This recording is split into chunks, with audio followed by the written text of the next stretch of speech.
Well, hello, ladies, gentlemen, and everyone listening, and welcome to the mid-January edition of VORW International Podcast. Happy New Year, and thank you for tuning in. For those of you tuning into the program on YouTube, first and foremost, there are two pieces of fan art that I would like to feature, and credit will be given where credit is due, both verbally and in the description of the program, especially on YouTube, so you could check for the link here.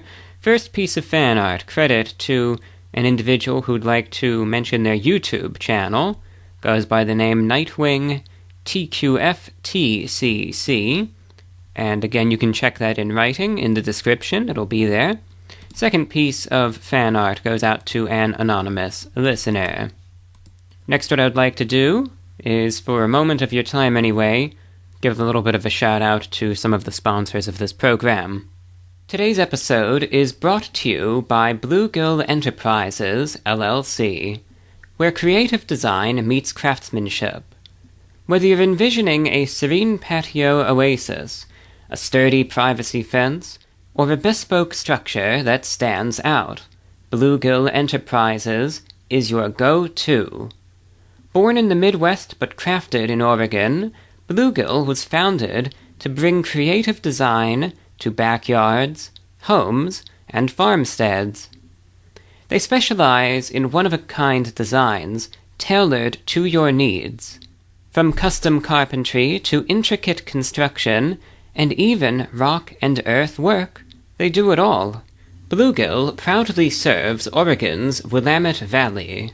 Contact Bluegill Enterprises today at bluegill.ent@gmail.com. That's BLUEGILL.ENT@gmail.com, or visit their website at bluegillenterprises.com, BLUEGILLENTERPRISES.com. VORW listeners will receive a 10% discount. Just mention the show. Let their expertise and creativity make your dream outdoor space a reality. This broadcast is brought to you by Wayland Media, your Swiss Army knife creative studio. Are you ready to launch your own business, book, or album, but you're still on the search for branding that feels like you and your work? Look no further. Based in Seattle, Washington, having worked with hundreds of individuals and businesses nationwide, Wayland Media is the creative powerhouse of Christopher Miller, a multidisciplinary director, designer, and photographer. His studio has a passion for allowing others to tell their story through all visual mediums, including logos, cover artwork, motion graphics, merch design, web design, action, and lifestyle photography. In its 12 years of experience, Wayland Media has worked with musicians and authors to global telehealth companies in order to bring their brand vision to life. With a concentration on storytelling in the design space, Wayland Media breathes new air into the stark and stale landscape of today, ready and willing to collaborate with you. Take your project to the next level of professionalism with a free quote, and, as an extra incentive, listeners of VORW will receive a 20% discount. Just send an inquiry to chris@waylandmedia.co, chris@waylandmedia.co, chris@waylandmedia.co. Receive a free project quote with a 20% discount. Wayland Media, your friendly neighborhood creative. And now, back to the program. Finally, an original new story, an instant classic for all ages. Introducing The Spirits of Shor, a strange book for strange times. It will have you laughing one minute and crying the next. At once a fantasy and mystery, a love story and a tragedy, the spirits of Shylork will stay with you for the rest of your life. With a flash of light seen across the world, the rulers of Earth disappear, and a heavenly land, Shylork, emerges amongst the ruins, beckoning the world's stray inhabitants to its shores, brimming with life and peace at last. But soon, the deranged Count Kazoo, the most evil duck there ever was, turns their heaven into hell, engulfing the land in fire and a sterilizing potion, starving its citizens. It takes the great Orion Lumenbeak, a mystical rooster bestowed with a divine gift and a secret seed, to save Shylork again. With it, he grows the otherworldly dibble-dabble vine, whose fruit nurtures the animals back to health. Crowned king, Lumenbeak promises Shylorkians his continued protection and peace forevermore. But one day an unknown enemy of only their worst nightmare brings fire and starvation to Shylork again. Amidst chaos and betrayal, Shylork is plunged back into darkness and under new, diabolical leadership. The dream of Shylork seems destined to die forever, until two friends, refusing to give up hope, hatch a dangerous plan. The Spirits of Shylork is an epic story of the power of love and hatred, good and evil, faith and despair, and the mysterious forces that intertwine and inspire all life on Earth. Take a break from the news and social media and enter a new world, Shylork, free on Kindle Unlimited or only $2.99 on Amazon Kindle. Also available in paperback. You won't be able to put it down. Check it out. The Spirits of Shylork. And that's spelt Shylork. As always, I extend my gratitude to those who keep this program on the air.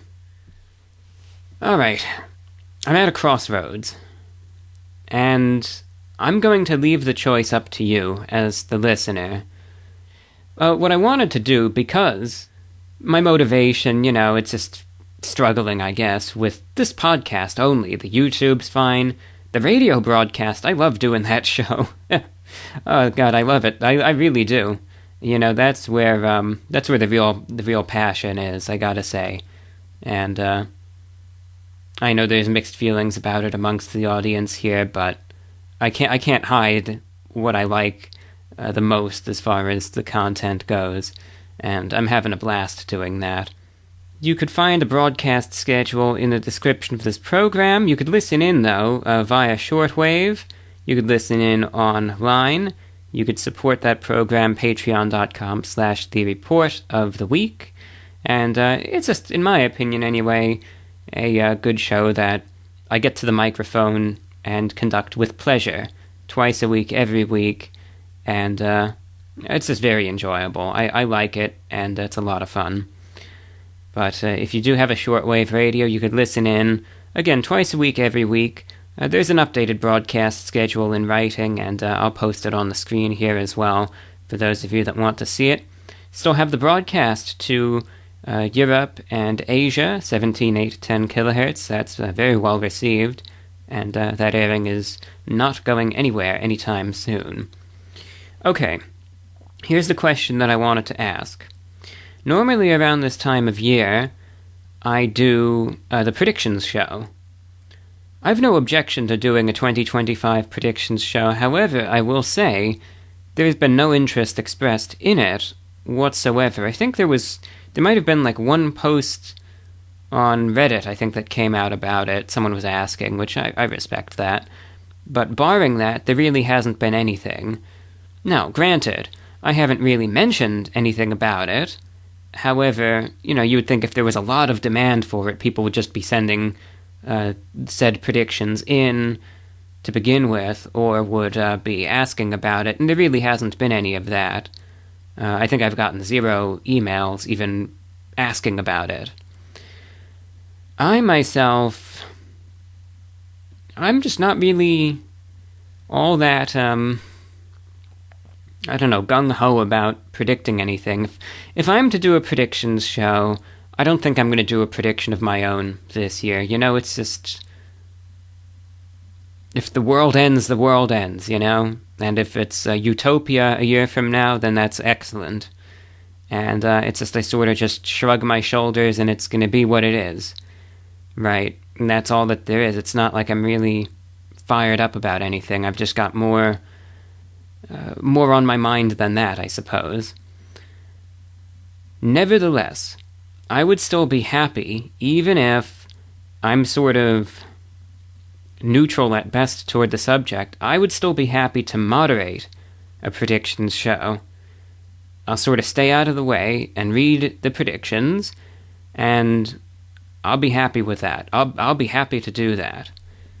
Now, that's a possibility. And like I said, I've no issue doing that whatsoever. I'll give a deadline for it if that's the case. Submit them by then. I'll organize them, and it'll get done promptly at that. I'll just set my effort to it. Say, okay, this is what has to be done, and I'll get it done. That's if you want to hear the prediction show. Otherwise, I would be happy to, in lieu of doing a predictions show, just ask some sort of general, more random, question focused to the audience. And for those of you that remember years back, I used to do that, where I would just ask a listener question and say, oh, so what do you think about this? Or what do you think about that? Be that, question about any random subjects, hypotheticals, philosophical subjects, evergreen questions, you name it. And I would just give a question and say, all right, feel free to write in with your thoughts or answer, and then I'll read the responses in the next show. I'd be happy to sort of take the show back to some of its earlier roots and do something like that. But you need to decide. As a listener, the choice is yours, because I have no opinion, no preference, and no thoughts on the matter. I'm leaving it completely to you, and I would be happy to do either one. But just send me your thoughts on that. None of this is going to be read on air. I simply need to know. You could reach out, vorwinfo@gmail.com. Simple majority will decide. And I'll be back in a week, and we'll take it from there. That'll sort of be like an update show of sorts, and we'll go from there. So just send in your thoughts about what sort of course you'd like to see a future broadcast take. Like I said, it's your decision. You can decide this. So just send in what type of show would you like to hear going forward. Would you like it to be like a predictions show, staying with the recent tradition of the program, or would you prefer it to be something a little different, wherein maybe I'll sort of catch up on some more emails and perhaps ask a general question, about something different, whatever it may be. I'll keep the question interesting, don't get me wrong. It'll be one of those things where there's no real answer, it's just a matter of opinion. Maybe some sort of interesting hypothetical or something that would lead to a great variety of thoughts and responses. Choice is yours. Reach out. 1 week, I'll be back, and we'll take it from there. So stay tuned. There will be an update program at that point, and we'll just take it from there. Like I said, if more people email in saying that they want to hear a predictions show, then I'll do that, and in that update, again, which will be published a week from when this is published, I'll go ahead and mention that, and I'll say, okay, submit your predictions, etc., etc. I'll give the guidelines and all of that. I'll give a sort of due date, if you will, and we'll get that show on the road. If people would prefer to hear a more random show, where, I'll ask a random question and just sort of catch up on some more emails, and it's not going to be solely prediction-centric, and it'll just be everything but, essentially, I'll be happy to do that too. But whatever you guys want to hear, I'm fine with it. like I said, I'll take it any direction. I don't care. So feel free to write in, send in your thoughts, and we'll go from there. Again, VORWINFO@gmail.com. And speaking of thoughts, let's catch up on a few. Open up the email and see what there is to read, because I asked for some listeners in the last program to go ahead and resubmit some of their pieces of feedback, which you so kindly did, and with that I shall happily oblige and get to a few pieces of feedback and cover what I can in this program. Current events-wise, a lot happened. I just don't want to talk about anything of that nature. I talk about it extensively in the radio show, so if you'd like to hear it, you could tune in there. Alright everyone, thanks for listening, and stay tuned. So as I've said before, I make no effort whatsoever to even hide the fact that I record these in segments, so this begins another segment a number of days later, where I'm going to respond to some more emails. As a matter of fact, it is New Year's Eve 2024, so it's obvious this program is going to go out 2025, but this is being recorded 2024, and if you hear any loud noises in the background, fireworks are a very big thing down here, so that's what it is, but I don't think it'll cause much of an issue. But if you would like, you could go sit there and pretend that it's World War III, right? And you could pretend that, or you could pretend that it's the drones, the drones that they keep talking about, the nonsensical drones. And it's the mothership, right? You could pretend that too. I don't care. Anyway, I want to get to a few more emails that have come in over the last week or two, and then that'll be that. Just playing a little bit of catch up, essentially. Just catching up on some correspondence. And that's all that there really is to it. So, Tim writes, I just finished listening to your latest VORW podcast on Spotify, and I greatly enjoyed your lecture on the unpredictability of life. Just want to thank you for being such a wise, experienced, and passionate broadcaster. There is something wonderful about connecting with another human being through the media of podcasts. I know for a fact you are a kind, caring, and well-informed individual. I wish you all the best, and I'm looking forward to future broadcasts and lectures from you. We need more people like you in the world. Thank you, Review Bra. Well, thank you, Tim. And you are far too kind, if I say so myself.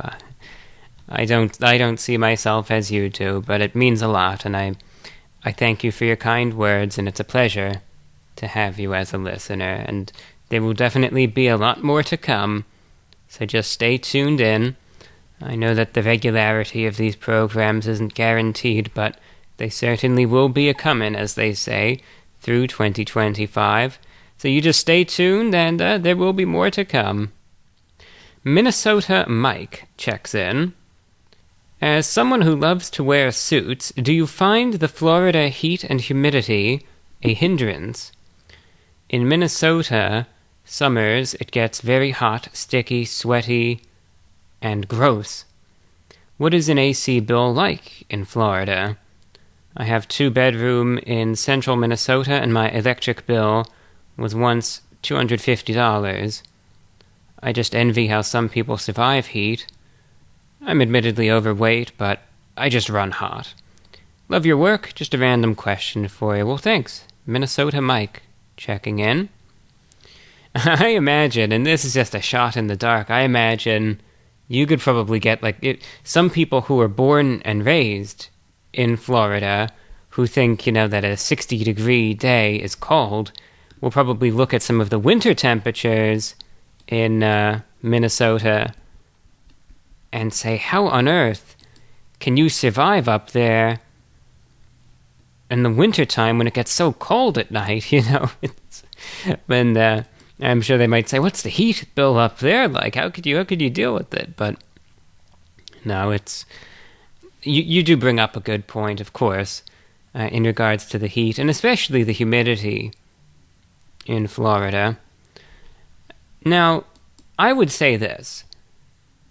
There will be two answers to this question, one speaking in general terms, and then one speaking in specifics, because I am an outlier, so I can't speak for anyone else but myself. But in general terms, for most people who would probably consider themselves to be suit wearers, I am certain that the heat and humidity in Florida indeed would be a hindrance to wearing such attire. However, speaking for myself, it isn't. And I think a lot of it just comes down to, number one, the fact that I've just never been one to really sweat very much. And my tolerance to heat, really my whole life, has been pretty fair, I would say.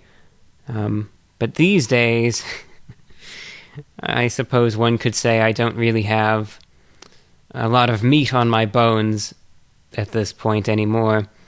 And as a result, I actually will find myself getting very cold very easily, even on these hot Florida summer days, believe it or not. So there will be instances where I could actually be feeling a little chilly, and, I'll be wearing an all-black three-piece suit, and sometimes I'll actually have to willingly step outside into the heat, during the middle of the summer, just to warm up a little bit, just to feel temperate, so to speak. But this is an outlier, right? I'm only speaking for myself here. Most people would never even wear the stuff that I wear for good reason. Most people would find it unpleasant, so my temperature sensitivities are unique to me. And, that's all that there is to it. It's like, right now, it is unseasonably warm, even for Florida. But this evening, it's 73 degrees outside. I'm sitting here recording this program all layered up. I've got long sleeve white dress shirt, tie, vest. Then I have a black, I call it a house coat. And I wear this all the time because it's a really good garment. It's warm, solid black, buttoned up, and it goes very drapey, well past the knee length. I mean, very long coat, and I'm wearing that. And then I have this fuzzy blanket over my lap and a bit of my torso and my legs as well.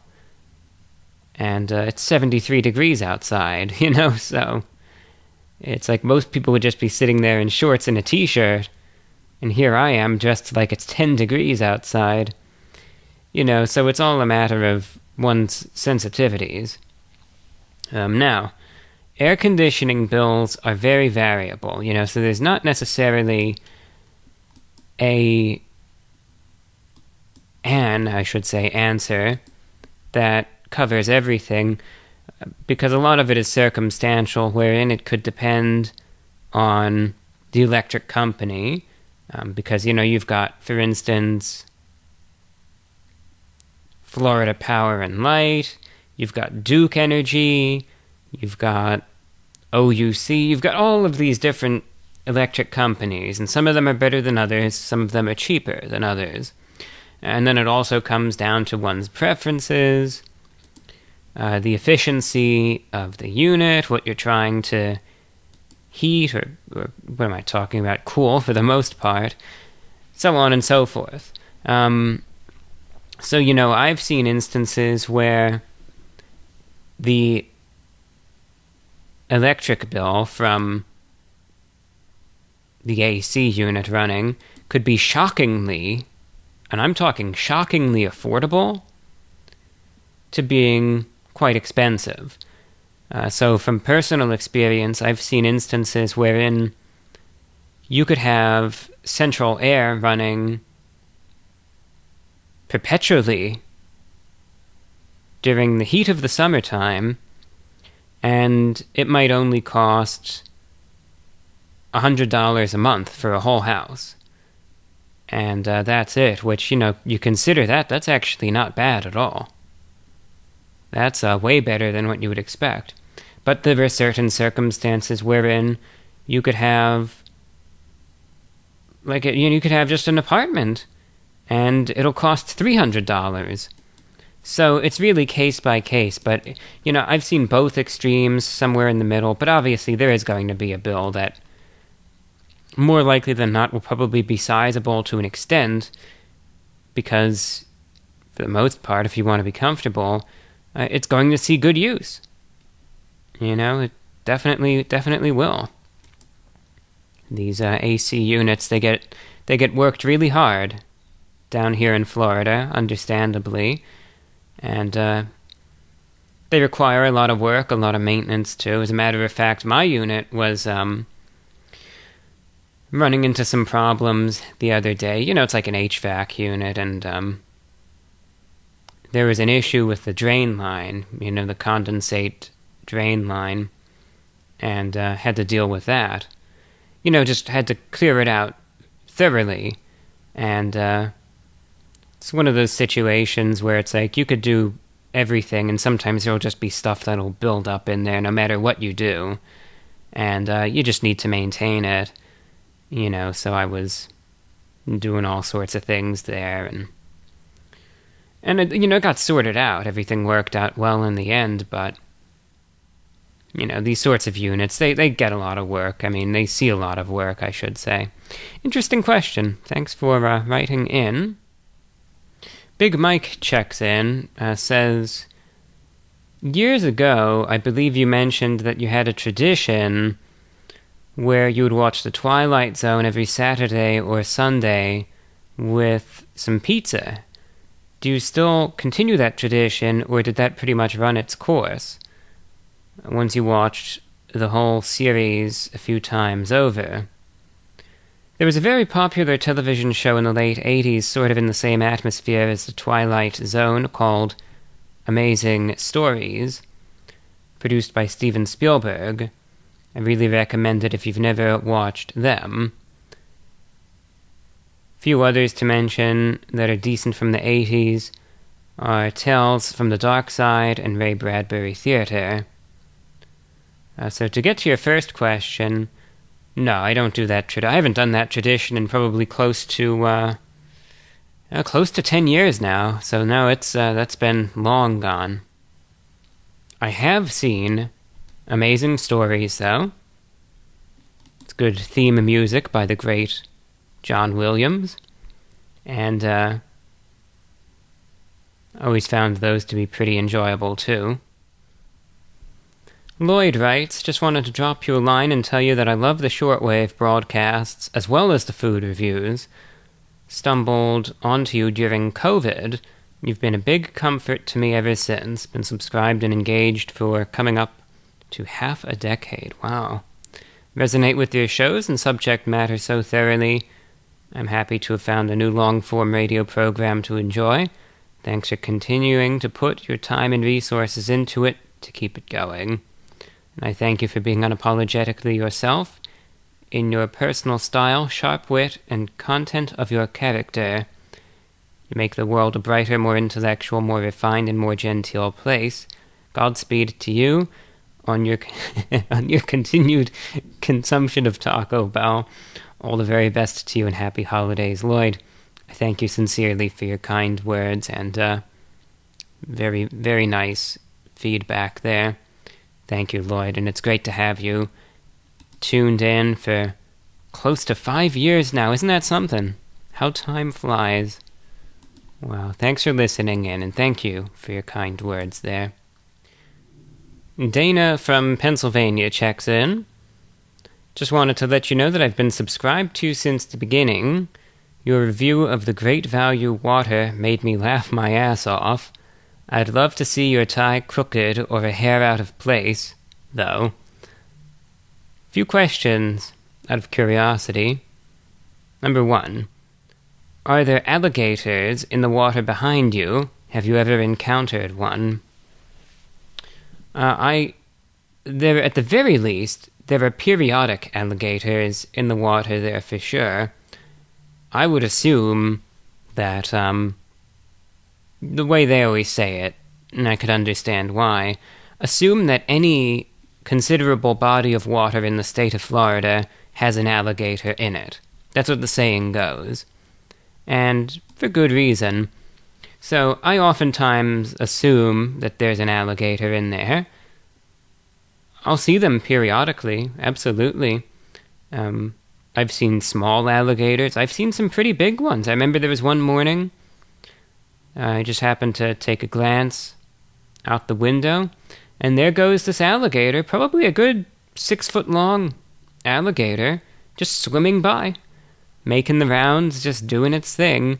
Yes, there are alligators in the water.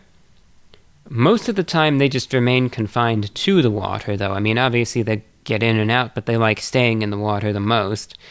So, they don't really cause any sort of issue. They're not there, tapping at my window late at night trying to get in or anything. They sort of keep to themselves, as do I. But yes, indeed, there are alligators there. I've encountered them. I've taken pictures of them. And seen them with my own 2 eyes. Yes, indeed, there are gators there.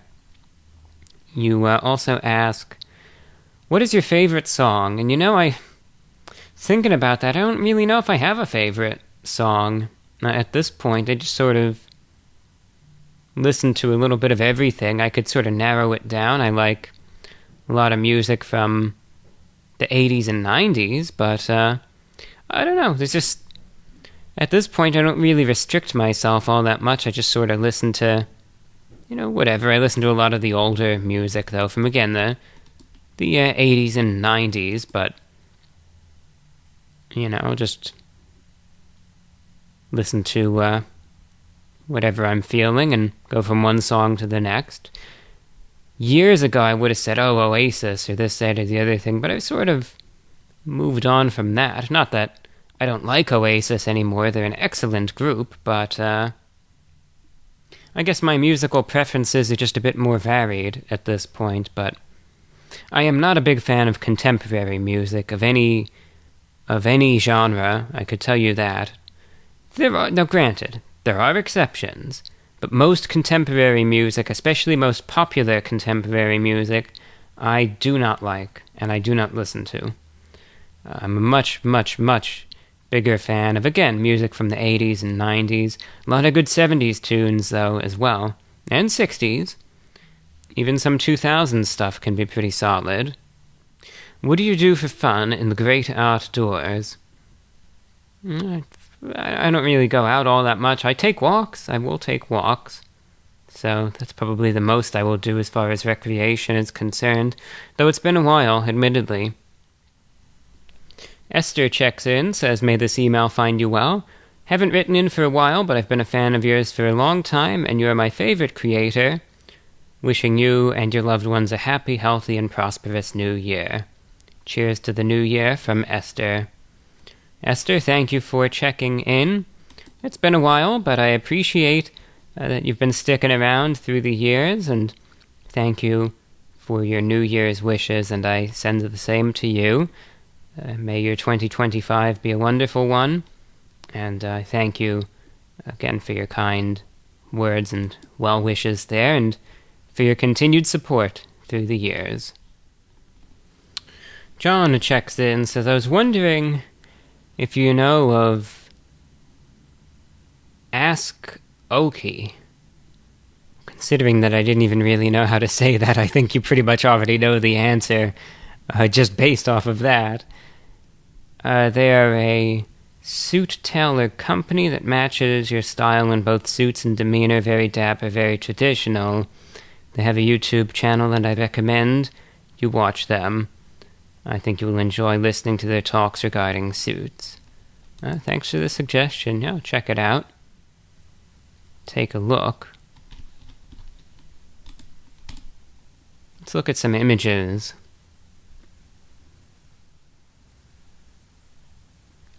Yeah, I'd say he's looking pretty good, this guy. Yeah, definitely not slim fit suits. Definitely not. I'm sure some people will give him some heat for that, but I think a lot of his suits, just based on what I'm seeing just real quick from some of these pictures, look quite nice. Yeah, definitely a much more traditional cut. Yeah, much more of something along the lines of what I'd wear. Wider legs, longer jackets, pretty good lapels, a lot of double-breasted suits, pleats. Joel was wondering if the VORW shows are still uploaded to YouTube. Indeed they are, Joel. No worries there. From a listener in Nashville, Tennessee. Hope you had a Merry Christmas. Wanted to write with a few questions involving Shortwave. And now watch, I'm going to go on for like an hour about this, but I can tell you right now, you're going to be getting this very thoroughly answered. Still figuring out the medium and received this radio for Christmas. I asked for the radio primarily for emergency purposes, but it has access to the shortwave band. Wanted to take advantage of that. So, you linked the radio. Let's see what it is. Rainic Emergency Radio. Okay. Weather radio, solar hand crank radio, AM FM shortwave, NOAA alert, cell phone charger, headphone jack, flashlight, and SOS siren. It looks good.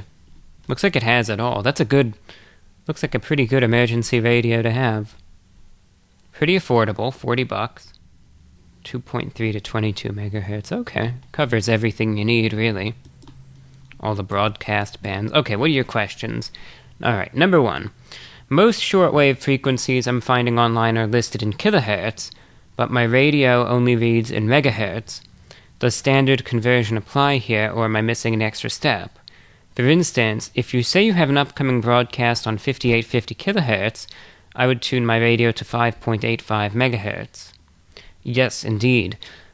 You've got that figured out, so there is no extra step. It's exactly that. You just move the decimal point one spot over. So 5850 kilohertz would be 5.850 megahertz. It's just a simple unit conversion by moving that decimal point over. And that's all you have to do there. And once you do it a few times, you realize it's pretty self-explanatory. So frequencies that are under 10,000 kilohertz, that are just 4 digits long, you just put the decimal point after the first digit, so frequency of 9980 kilohertz would be 9.980 megahertz. Frequency of 7325 kilohertz would be 7.325 megahertz.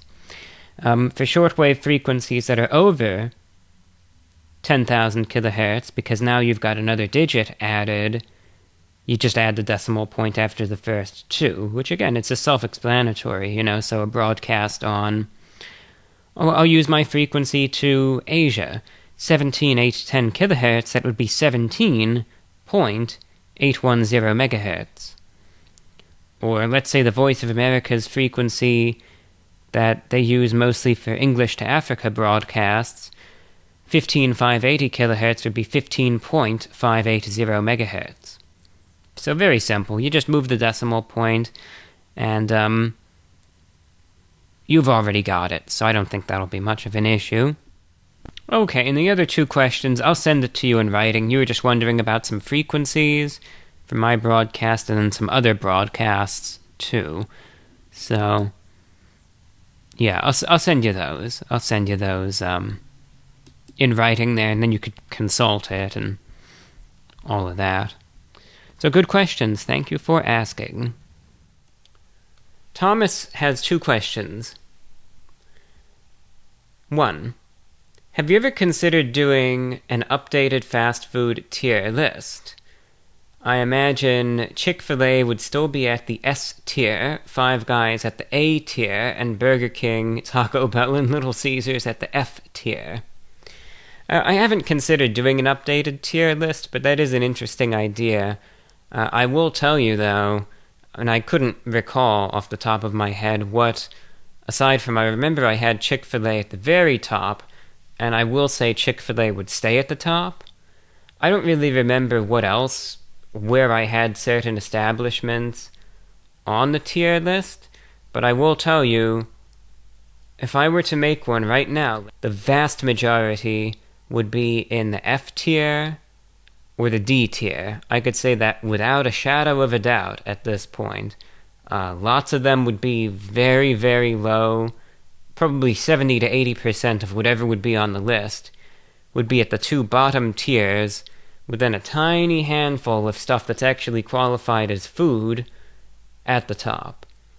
Because some of this stuff is so vile and so disgusting, or the standards are so low, that it would be downright irresponsible to have it anything else but the F tier. Like with the Burger King, for instance, where I was talking about the roach situation, and the fly situation, and the rat situation. I mean, they should be ashamed of themselves. That is absolutely disgusting. The fact that this establishment can actually pride itself to have numerous locations open in such abysmally bad shape, and that nothing gets done about it. It's just like, oh, well, that's fast food. What did you expect? Maybe I expected a place that isn't rat-infested, fly-infested, or roach-infested? Do you ever think of that? That maybe fast food should be a little better than that? It's like, yes, I understand that it is not gourmet. I understand that it is not fine dining. But have we stooped that low? I don't know. Don't even get me started. But things would probably be a bit lower, I would say. Question 2. You've mentioned Famous Famiglia Pizza was the all-time worst pizza you ever had, while Hungry Howie's was the worst carry-out delivery-wise. My question is, what is the best and worst frozen pizza you've ever eaten? Thomas, thanks. Good questions. Oh, that's a tough one. You know, I don't really eat frozen pizza as much as I used to anymore. So the worst, I'm not sure if I could say off the top of my head what the worst one was. I mean, there were some times where DiGiorno, I wasn't a big fan of some of their rising crust. I didn't like the sauce. The sauce was a problem. It was like this real runny, soupy tomato paste. And, it was just like water. I did not like it. I did not like their sauce. I could say that right now. As far as anything good is concerned, I like Freschetta. Freschetta Rising Crust is good. They're solid. Red Baron, they also do a good job. Red Baron, especially the minis, the deep dish mini pizzas, those are good too. So those are my favorites. Freschetta Rising Crust Pepperoni, and the Red Baron minis. Those are definitely my favorites. Thomas, thanks for writing in. People are going to hate me for this one, and I really don't care anymore. You go ahead and hate me. Gavin from Michigan writes, this was before the election, with the election coming up, I am very negative and pessimistic when it comes to the topic of politics, which I usually try to avoid, since all it ever seems to do is divide. I'm usually of the thinking that my single vote really has no sway and will not affect the outcome of an election. But I do understand that if this was the widespread way of thinking, this would be extremely detrimental, so I've tried to be somewhat informed so I can make a decision to vote. But as the election approaches, the only conclusion I have is I believe neither choice is a good option. My gut tells me that whatever side I choose is the wrong side, even if I'm choosing, quote, the lesser of two evils, unquote. In this scenario, do you believe that making the informed decision to not vote is going against the civic duty to vote? I'd love to hear your thoughts. And my answer is no, I don't think so. I don't think voting should be anything that is forced upon an individual. And I believe that you should have the free will and the ability to choose whether or not you want to vote, just as anyone should have the ability to choose who or what they want to support. You know, as freely as I think the choice for that is, and is advocated to be, I think the choice whether you should or shouldn't vote should be, again, just as free a decision to make. Oh, people will hate you for that. Oh, by not voting, you're supporting the evil bad guys and this, that, and the other thing. But you know what? You know, you could look at that, you could say, yeah, that's true, or you could suggest otherwise, but I think that it should be an individual thing. And if someone just says, look, this is a mess, this is a disaster, I don't want to play this game, I'm sitting it out. That's fine by me, and I have no problem with that. If you think that's the right choice to make, then then go for it. That's your choice. Then don't vote. I would much prefer someone to willingly make the decision to say, I've analyzed the situation, I think it's a lost cause, and I'm going to sit it out, rather than someone being screamed at to say, go vote, vote! And then they show up and have no idea what's even on the ballot and vote for stuff that they know nothing about, for people who they know nothing about, and then people sit there and everyone claps for them because of that. It's like, I would rather have an informed individual who says, forget this, I'm out, than an uninformed individual going to the polls and making what could be important decisions just based on guesswork. That's my view. Ideally, I would like everyone to be an informed voter. That's never going to happen, that's a pipe dream. But no, Gavin, if you don't want to play that game, I sure don't blame you for not playing it.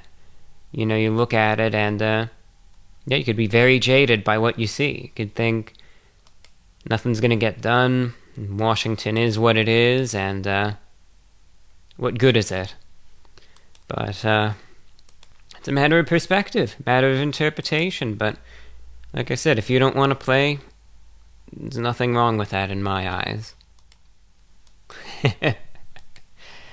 Brady checks back in. He was the one that had the question about Alan Lichtman's 13 keys, and he sent in this one the day after the election. This email aged well, didn't it? Yeah. Yeah, the keymaster, he did not come out victorious this time around. Yeah. A lot of people were saying about the 13 keys, you know, that it's not the keys themselves that were flawed, but it's the application of it and how it's subjected to personal bias at times. And that's even what I was saying, you know, just how you could sort of apply the keys in whatever way you want to get whatever result you want. And that's what I was saying, you know, when we discussed the 13 keys before the election. And now that everything's said and done, that's what a lot of people are saying as well. You know, the application thereof. Toby writes, I'd love to hear your take on the polls, more specifically the Seltzer poll that came out of Iowa. Living here, I knew it was a joke, but I think it was further than that, in that it may have been election interference, as many of the polls are. Any thoughts would be interesting. Yeah, I mean, regardless of whatever the poll was, you know, talk about a way to just kill your reputation, just like that. For those of you that don't really follow this stuff, there are various polling firms that have, you know, various reputations. And some pollsters are considered more reputable and trustworthy than others. You know, so it's like, you have pollsters like the Morning Consult that are always regarded as having a left-leaning bias. And then you have pollsters such as Rasmussen Reports that are regarded as having a right-leaning bias. Now, in certain states, and in certain elections, those pollsters end up being the most accurate because they're able to gauge, the electorate better. For instance, Morning Consult might do better with certain New York and California polls, whereas Rasmussen Reports might do better with, some elections in more right-leaning states like Florida and Ohio.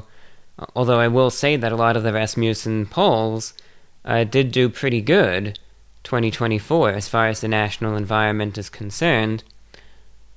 But then you have a few pollsters that are considered to be more or less neutral and unbiased, and have a good track record. So when those pollsters release a result, people listen, because it's like, alright, this data seems very trustworthy, it's proven itself with time that it's a very high quality. And one of these pollsters is Seltzer. It's named after the founder of the polling firm, Ann Seltzer, and that's Selzer. Not like seltzer water, but, just it sort of sounds similar.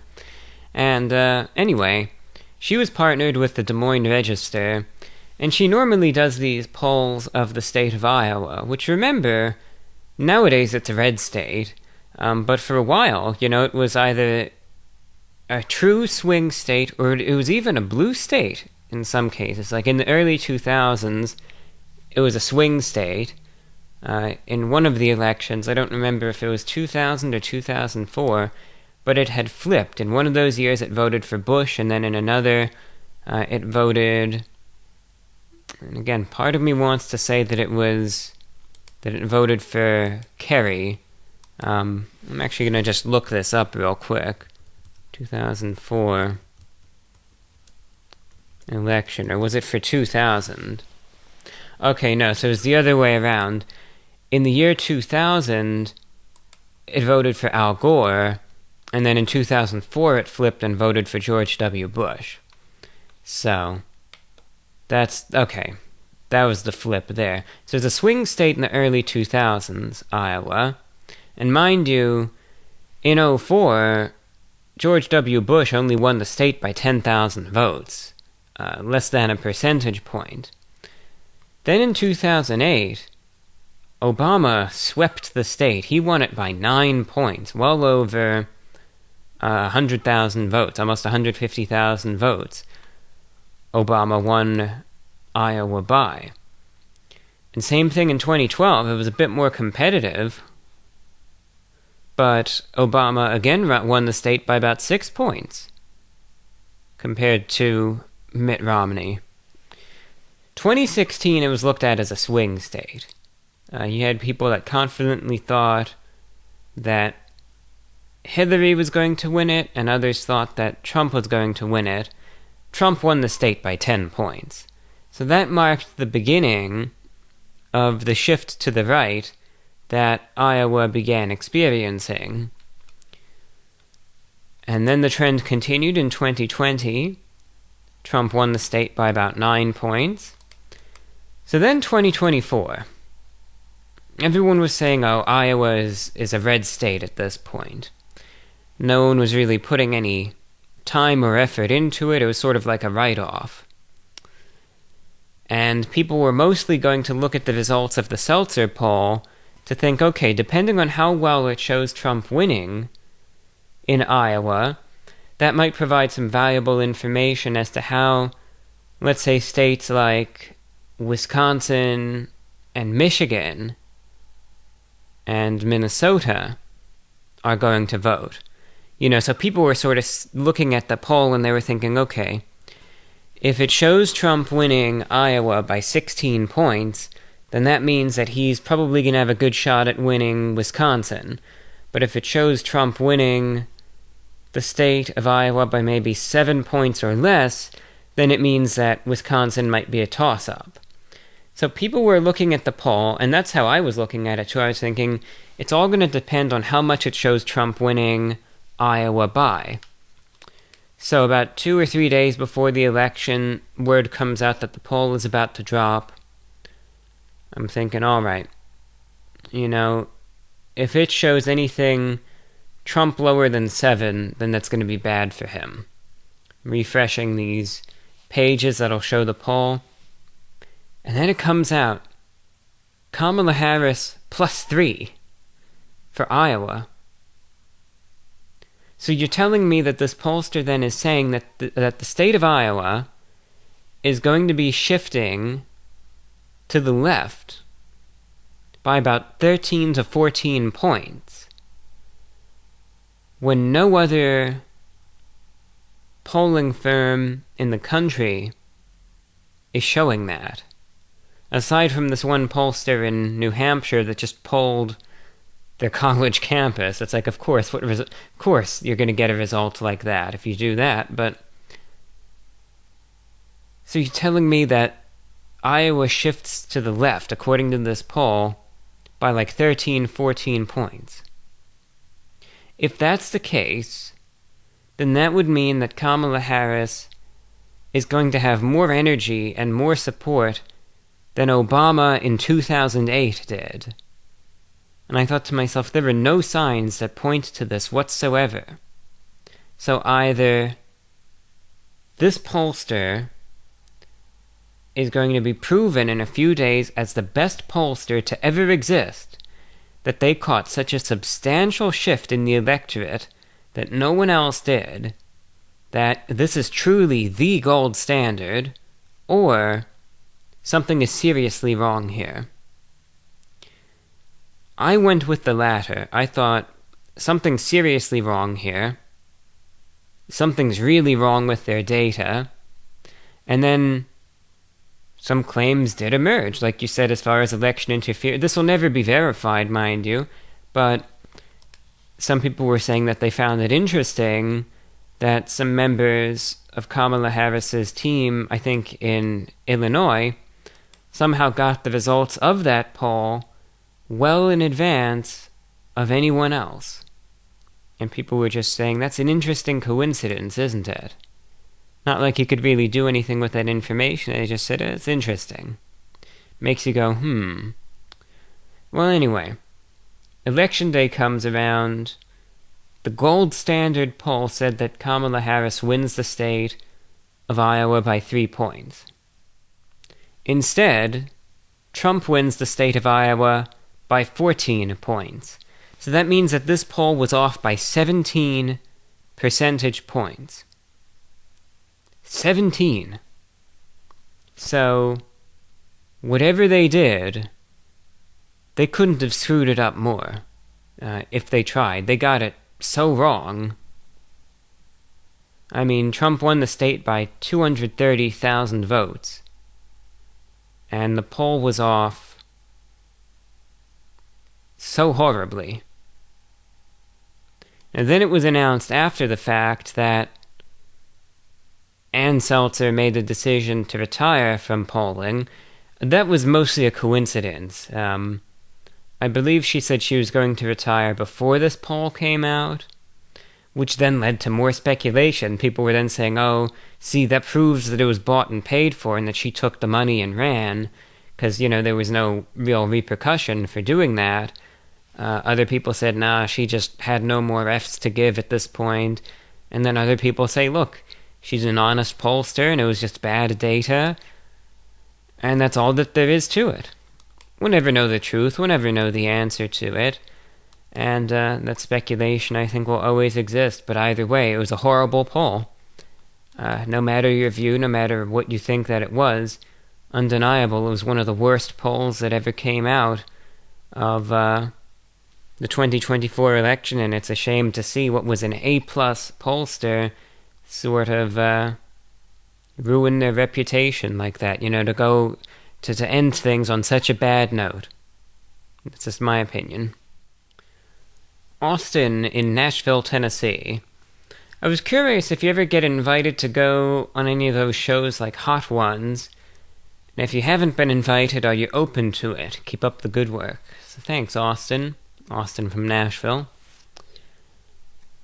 Yeah, this is a story that I'll tell from time to time. So, back when I was...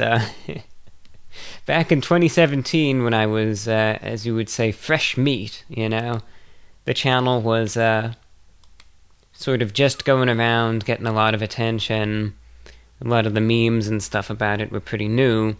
I did get invited by the crew, what do they call themselves? First We Feast, I think it was, to go on one of their shows. And I was open to it. I accepted the invitation, and because I happened to, they were doing things up in New York. I happened to be going up to New York at the same time anyway, so it all sort of was just going to work out. But I happened to get sick, and you can't control that. It's like, I think I was taking the Amtrak train up there, and I must have gotten sick on the train or something. And I wasn't able to do it. I sent them a note in advance. I said, look, I'm just not feeling well. I'm dealing with some sort of bug right now, and I am not in optimal shape to be able to do anything like this. I apologize, we're going to have to reschedule. Never heard back from them after that. And it is what it is, that was their choice. It's their show. They could run it how they want to. There was no ill will intended. Like I said, I couldn't control the fact that I got sick. And like I said, I considerately sent them that heads up beforehand that I wasn't going to be able to do it. But obviously they took offense to it. I can't control how they feel about it.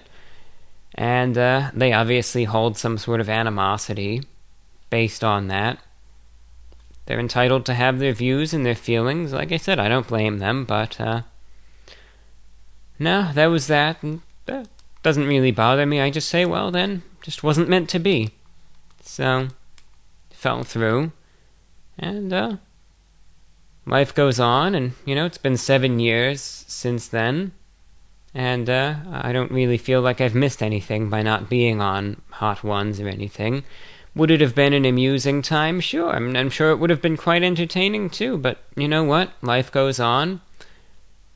I'm still here, the channel's still here, the world is still here, and everything's still alright, and all's well in the end, no matter what. Thank you for your question. Dan said, what do you think of this clip? Barney Stinson, nothing suits me like a suit. I need to know what you think of this. Cheers. Alright, Dan, thanks for writing in. Yeah, I saw that clip years and years ago, probably back in 2011, 2012, where it's from one of those shows, some sitcom, I forget the name of it, but there was a character that he always wore the suits, and he did this big song and dance, nothing suits me like a suit, and I remember thinking, yeah, it's catchy. And that was about it, because I never really watched the show to begin with. But, thought, that's a catchy number there. And, he sure likes his suits, as do I. It's not one of those things that I have many thoughts on, it's just sort of like, yeah, alright. Thanks for checking in. Paul in Maine writes, what time Eastern Standard Time Monday is the broadcast on 17,810 kilohertz. I barely received you a while back in Maine on my Vedicast V115. I know. That huge coverage to the Middle East and Asia is exciting, and it would be wild to hear the broadcast. So, Paul, thank you for writing in.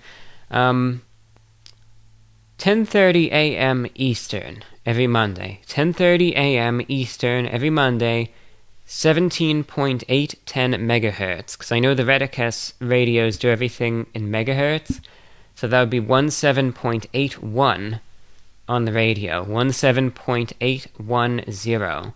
10:30 a.m. every Monday. Try to get the radio by a window or maybe listen outside if it's warm enough, or hook up an external antenna. And you might be able to get a signal. I've gotten some reception reports from North America for that broadcast, so it's worth it. Worth it to try. So far, I'm very pleased with the airing. I mean, it's the real deal. That 250 kilowatts just blast in across the whole Middle East. Very surprised with how well the signal's doing in Europe, too. And it's also getting into the Pacific and into everywhere. It's reaching around the entire world, circumnavigating the globe. It's incredible. Probably the best coverage I've ever had for a broadcast, and it was so much fun to see the reports coming in, from these exotic locations that I don't get much feedback from. It's great to hear from all these international listeners. It's like just looking in at some of the most recent emails from a recent broadcast. It's like we hear from VJ listening in from a city. I'm going to get the name of this wrong. It's Visakhapatnam, India. It's a city anyway in Andhra Pradesh, port city in southeast India. He was listening in on his portable radio. It wasn't even a high-end one, and said the reception is very good. Said I'm a first-time listener. He gave in some background on himself, and he was enjoying the broadcast. Says, I hope to listen in often. That's just one report that came in, listener in India, getting a good signal. Scrolling down, there's a listener in Perth, Australia. Name is Craig. He's been really enjoying the broadcast. He's been listening into every show, says the signal is excellent in Perth, Australia. Let's see what else. The reception report came in from a listener in the small village, in the island of Java, Indonesia. Just scanning around, came in, very good signal, and was listening in there. Heard from listeners in Malaysia, Thailand. This reception report comes in from someone in Reunion Island. Scanning around, got a really good signal. Feedback from Belgium, from Germany, another report from Germany, listener in Finland, excellent signal, he said. Another report from India. This listener was tuned in from Tripura, India. Very good reception as well. Pradip is his name, listening in. Had a report from Jiangsu province of China. This guy was just tuned in on a small portable radio.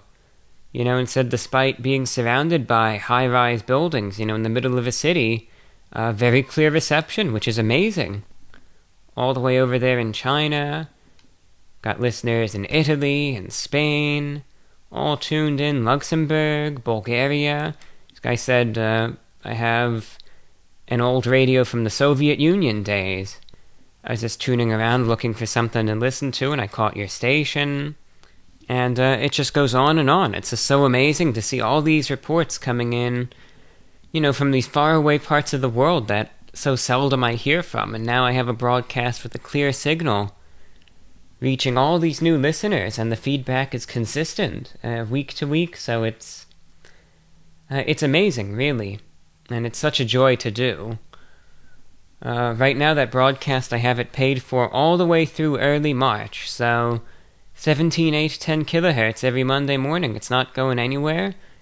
And the way things stand, I think if I have the finances to do this, I'm just going to keep this one going. I mean, the results speak for themselves. This is reaching parts of the world where shortwave is still relevant, with evidently extremely clear reception. I'm hearing from all these listeners over there who have never corresponded before, so this is a new audience. And, I'll just keep it going. And it's just surreal to imagine, if you could sort of teleport yourself to, like, some village in Afghanistan, or Iran, or Tajikistan, or Uzbekistan, and you had a portable radio, you'd be able to listen into this broadcast crystal clear. I don't know, it's just surreal to think about. So, yeah, I'm keeping this one going for as long as humanly possible. I'm not making the mistake that I did in 2017, because back then, I had a broadcast to East Asia. You know, it was at a time when shortwave, even just back then, was a bit more popular than it is now. And it was targeting an area where shortwave is, you know, pretty heavily utilized. And the response was outstanding. I got huge amounts of feedback, but, you know, the money was a little tight, and I had to drop the broadcast sooner than I would have liked to. And, how I still regret that decision, because it's like, it was to an area where there was still a mass audience. I was getting huge amounts of response, and then I stopped that airing.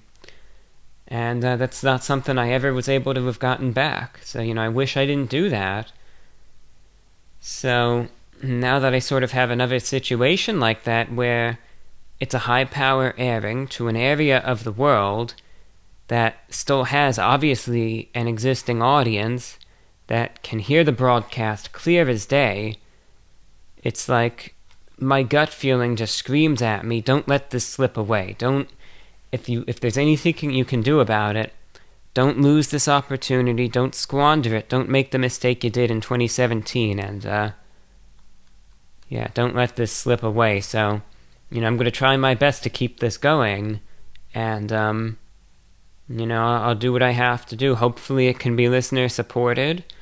And I understand this airing does cost a bit more than the others, because I'm using 250,000 watts of power, which is higher than what I normally go with. So, if you do want to support it, you could send in a donation via PayPal, vorwinfo@gmail.com, or patreon.com/the report of the week. But I mean, if I'm in a position to do so and I have to make some bank transfers, look, I'll do what I gotta do, because again, the results for this are outstanding. So, you know, I'm gonna try not to squander this one. I really don't want to. JD in the sunny San Fernando Valley says, I'm curious if you had any wild, vivid dreams lately. If you wouldn't mind sharing. And unfortunately I haven't. Most of my dreams are pretty mundane. Just sort of remember bits and pieces. The only one I sort of remember a little bit of the other day, I don't remember much. It was like a stressful dream, but like I said, I just don't recall a ton from it. It wasn't quite post-apocalyptic, but it was one of those situations where it was like, you know, society was in a state of collapse. Things were obviously falling apart quickly, but the government still existed, infrastructure still existed, and most people were still alive. I don't know what exactly was going on. I don't know if it was... I really don't know. I don't know if it was like a zombie-themed dream. I don't know if it was some sort of natural disaster, some sort of virus, some sort of uprising or war. I don't know what was going on. All I know is that it wasn't quite post-apocalyptic, but it was teetering right on the edge. But like I said, there was still a functional government and functional resources. And anyway, in the dream, I worked for the government, and I was actually at a pretty high-level position. I was made to have like a cabinet position, you know, on the presidential level. And that wasn't my job before all of this, so it makes me think that things were really far gone. And I guess a lot of the original cabinet members must have died, or something, and they were just searching for anyone to sort of fill these positions. But I was appointed a cabinet position where I was in charge of overseeing the electric grid in the United States, And I was responsible for trying to keep the power on for as much of the country as possible, and trying to prioritize certain facilities like nuclear power plants to make sure that they remain in operation and that certain parts of the country definitely keep the lights on, even if it's at the sacrifice of others. So this was a position that has great responsibility. And again, I don't remember what the situation was. I wasn't in any immediate danger myself. I was in some sort of command center that was secured. I was under armed guard. I had access to, internet and communications infrastructure and all of this.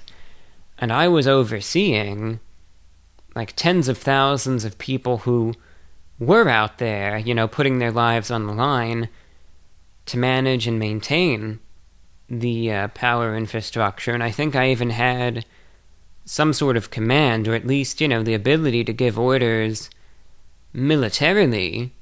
If certain facilities needed to be under armed guard, I had the ability to do that. And, so I had significant power for this respective field, but I was in an administrative role. And again, my job was to try to keep the power grid from totally collapsing and try to keep these basic essentials going at least as long as possible for as much as possible. But the problem was, in this dream, despite being in such a significant position, my understanding of energy and the power grid and all of that was no better than what it is right now. So it'd be like if all of a sudden I was just put in that position out of the blue. It's like, I'll do what I can, but I'm no expert in this, so I can't guarantee results. And yet here I am in charge of tens of thousands of people who, again, are going out there into the world and are possibly dying based on whatever orders or plans that and there was a team that I worked with as well that I oversaw that, was what we came up with, that people could be dying because of that. But I remember in the dream, the situation in some areas, I think in the southeast, was looking really bad. And there was this nuclear power plant that was located, near this one village. And I remember saying, that, look, this village hasn't been totally impacted by whatever yet, but it's going to be soon. It's an inevitability. Whatever's going on is getting close to it, so what we need to do is we need to establish communication with this power plant. We need to send, a detachment of the army there, because I think it was so far gone, the situation, that it wasn't just a National Guard anymore, but you had the actual U.S. Army and Marines and all of that operating on domestic soil at this point. So, things must have been really bad. And it was we need to send the military to this town, to occupy it, essentially under martial law, if necessary, in order to make sure that this facility stays secure, form defenses around it, and make sure that there's an area cleared off for supplies if necessary, staff changes if necessary, if they need to be flown in via helicopter, if supplies need to be airdropped, whatever it takes, this nuclear power plant has to hold, and it has to remain functional. And I think I was giving difficult, and extremely hardline orders, because this power infrastructure being maintained is of paramount importance here. But mind you, there was a lot of pressure on me too, because I had people above me that I had to answer to. And if the power grid event went down, I'm probably not going to be in that cushy guarded facility anymore. And I'd probably be, done away with or thrown out, and then that would be that for me also. So I had my bosses that I had to answer to. But it was just a situation where it was extremely desperate times called for desperate measures. So, I had to take this extreme hardline approach to things that, normally one wouldn't. And that was the objective, I remember. There were other things going on, but the priority, I remember, was at the drawing board, was trying to figure out to make sure that this nuclear power plant remains a secure facility and that it stays online and is able to generate electricity, again, to much of the southeast. That's what I remember.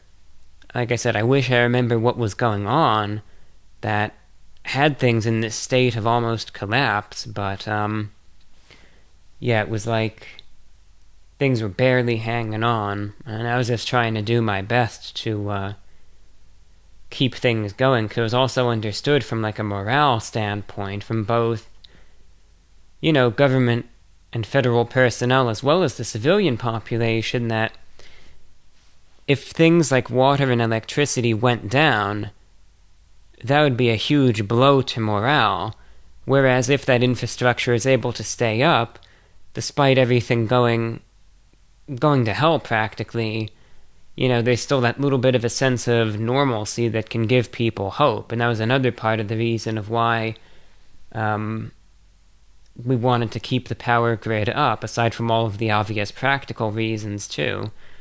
But I just remember it was like me, just as I am right now with my current level of knowledge, being put in this position. And again, like I said, I was put in as like an emergency appointee, and it was just like, well, I practically know nothing about this, but, I'll certainly do the best that I can, and I'll try not to let you down, but, like I said, my knowledge only goes so far, but I remember I was just trying to do whatever I could. It was that was my latest dream. That's all that I really remember. I wish I remember more of it, because it sounds interesting. It wasn't a scary dream or anything, but it was a bit stressful, as I think you could understand. Jacob in London, UK says, I got my YouTube recap for 2024, and look who came out on top for podcasts. You. This doesn't even include all the time listening via Apple Podcasts. Thanks for keeping me company throughout the good and the bad. Well, thank you, Jacob. London, UK checking in, and thank you for being such a loyal listener. It's much appreciated, and it's a pleasure to have you listening in, by the way. So, thank you for your time, and thank you again for being, again, such a loyal and regular listener. It means a lot, and it's great to have you listening in. That's all for tonight. Thank you for listening. Take care. This is VORW.